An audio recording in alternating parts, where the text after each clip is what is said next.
Welcome back. In the last video, we discussed about the definition of a transistor. We comprehended the different types of transistors.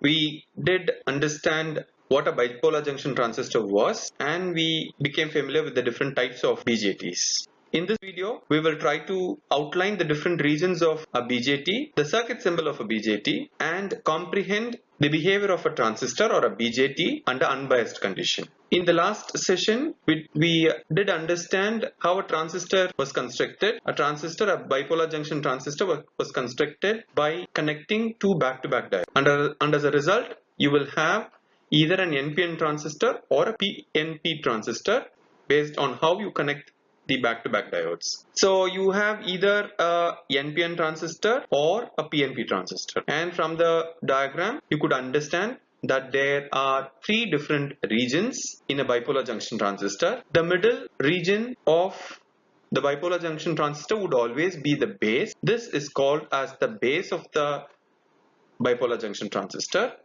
On either sides, you will have either the emitter or the collector.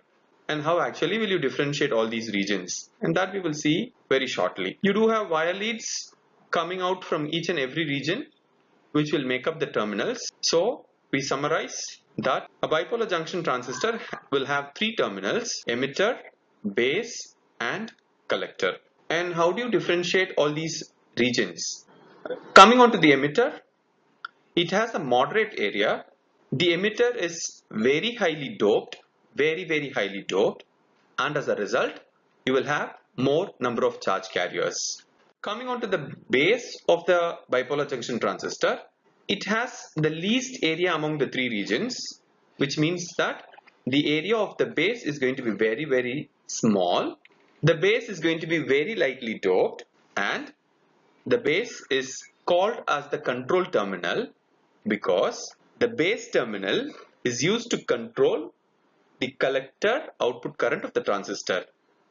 Earlier we saw that the bipolar junction transistor is a current control device where the base current will determine the collector current. The base is responsible for controlling the output current, and that is why base is called as the control terminal. Moving on to the collector terminal, or rather the collector region. So collector has the largest area of the three regions. It has moderate doping and the collector carries more current, and as a result it will generate a larger amount of heat. So this is all about collector. So the emitter is responsible for producing the charge carriers and the collector is responsible for receiving the charge carriers. So one behaves like a source, the other behaves like a sink. Now we summarize these three, or rather we differentiate these three regions based on two different parameters. One is the width, or rather the area we call it. The other is the doping concentration. The base has the narrow width, or it has a very small area. Emitter has a moderate width, whereas collector has a wider area. And this is how you will differentiate an emitter and a collector. And coming on to the doping concentration, the base is going to have a very light doping. Emitter is heavily doped and collector is moderately doped. Regarding the area, so this is how you might draw the block of bipolar junction transistor. Emitter has a moderate width, base has a narrow width, and collector has the larger width. So this is how it looks like. Now coming on to the circuit symbol. So you have three terminals. Now we did see that it has three terminals: emitter, base, and collector. If you had seen the last video and if you could recollect, there was a notch in the transistor. The terminal which is very close to the notch is called as the emitter. The terminal that immediately follows the emitter would be the base, and the other terminal would be the collector. Emitter, base, and collector. Fine. Right. Now how do you have the circuit symbol? So this circuit symbol is used whenever a circuit diagram is drawn involving a transistor. You cannot use this block representation, say NPN, with emitter, base, and collector in a circuit diagram. So a circuit symbol is required, and this is how you draw the circuit symbol, right? So this flat line, a vertical line that is drawn, would form the base, and if a wire lead is taken out from the region, or you have the base terminal, you do have collector and you do have emitter. Now how do you differentiate a collector with the emitter? So the emitter will always have the direction of the current that is flowing, right? So that any terminal, or rather the terminal which has the current direction, would form the emitter in a BJT. So this is how the circuit symbol of a bipolar junction transistor looks like. And how do you differentiate the circuit symbol of a NPN transistor with a PNP transistor? This is how it is, where the direction of the current is coming outward, right, out of this terminal, right? Whereas for a PNP transistor, the current direction would be inwards, right? So you could notice the current flows outwards, the current flows into the terminal, right? So that is the circuit symbol of a PNP transistor. When you face a test or an exam, we get confused.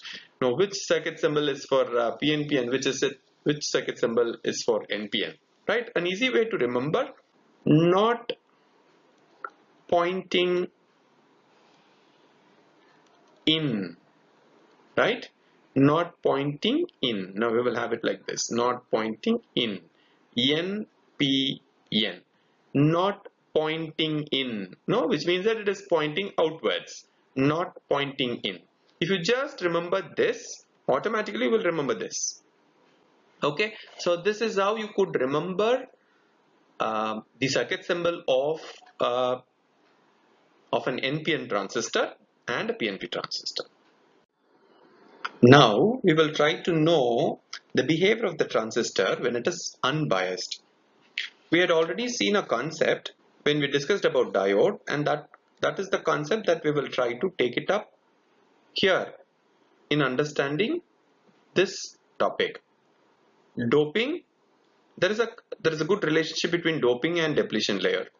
When the doping is going to be very, very high, the depletion layer will be very, very small, right? And this you would have realized when we discussed about forward biasing a PN junction and reverse biasing a PN junction, right? We will use the same concept here. So as we already know, the BJT has three different regions and terminals: emitter, base and collector. And when we try to find out the relationship between emitter and doping, emitter is going to be very, very highly doped, base is going to be lightly doped, and collector is going to be moderately doped. When we try to take this and fit in here, okay, right, and we will try to take an NPN transistor, for example. So this is an N, emitter N, and we join the base, right? Emitter is highly doped, and so the depletion layer formed in the emitter is going to be very, very small because it is going to be highly doped. Whereas the width of the depletion layer in the base would be very, very large, or larger when compared to the emitter, because the base is going to be lightly doped. And now we will try to include the collector terminal. As this is moderately doped, the width of the depletion layer will be smaller than the width of the base, width of the depletion layer of the base, but greater than the width of the depletion layer of the emitter, because this is moderately doped. And you do have the same extension or width of the depletion layer inside the base.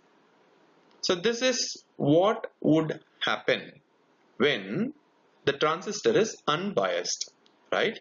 And as a result, you do have two different junctions being formed, right? This is junction 1, which is called as emitter base junction, because this is a junction formed between emitter and base, right? And this is junction 2, which is called as collector base junction. The same concepts with another illustration, right? And see, you do have the summary of the regions, the differentiation based on width and doping, right? Fine. Using the concept that we had seen in the last slide, you could notice that, see, the width of the depletion layer inside the emitter is going to be very, very small, as it is highly doped, as it is heavily doped. the width inside the base region, the width of the depletion layer inside the base region is going to be larger because it is very lightly doped, and as you could see there is only one layer here. Now you have two layers here, right? Which means that as it is moderately doped, the width of the depletion layer inside the collector is going to be greater than that of the emitter but lesser than that of the base. So this is how it is. So the effective width of the base is this much alone, right? Okay, and you do have two junctions here. So this is the total depletion region. We do have two junctions, right? Now a junction is formed when you join two semiconductors P and N or P, whatever be the case, right? You do have two junctions. Now you add one more semiconductor here, P and P, so you will have one more junction here. So there are two junctions that are going to be formed, right? And this is what has been illustrated here, right? So two junction, right? So this junction is called as emitter base junction, and this junction is called as collector base junction. So this winds up our session for today. To just summarize, we had seen the different regions of a bipolar junction transistor. Those regions are called as emitter, base and collector, and we differentiated these three regions based on two parameters. One is area, the other is doping. Emitter has a moderate area, base has a very small area, and collector has the largest area. When considering the doping concentration, emitter is very highly doped, base is very lightly doped, and collector is moderately doped. Emitter is the producer of charge carriers and collector would be the receiver of those charge carriers. So this is about regions of the bipolar junction transistor. When you take leads out of the regions, you do have three terminals: emitter, base and collector. And we had an idea how to draw the circuit symbol of a NPN transistor and a PNP transistor.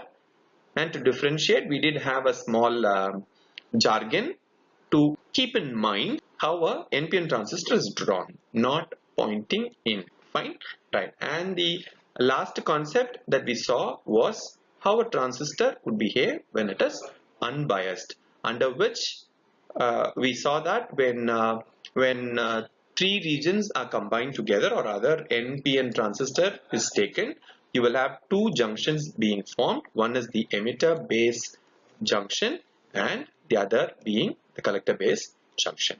Hope you enjoyed this video. We will try to understand the operation of a bipolar junction transistor when it is biased in the next video. Happy day.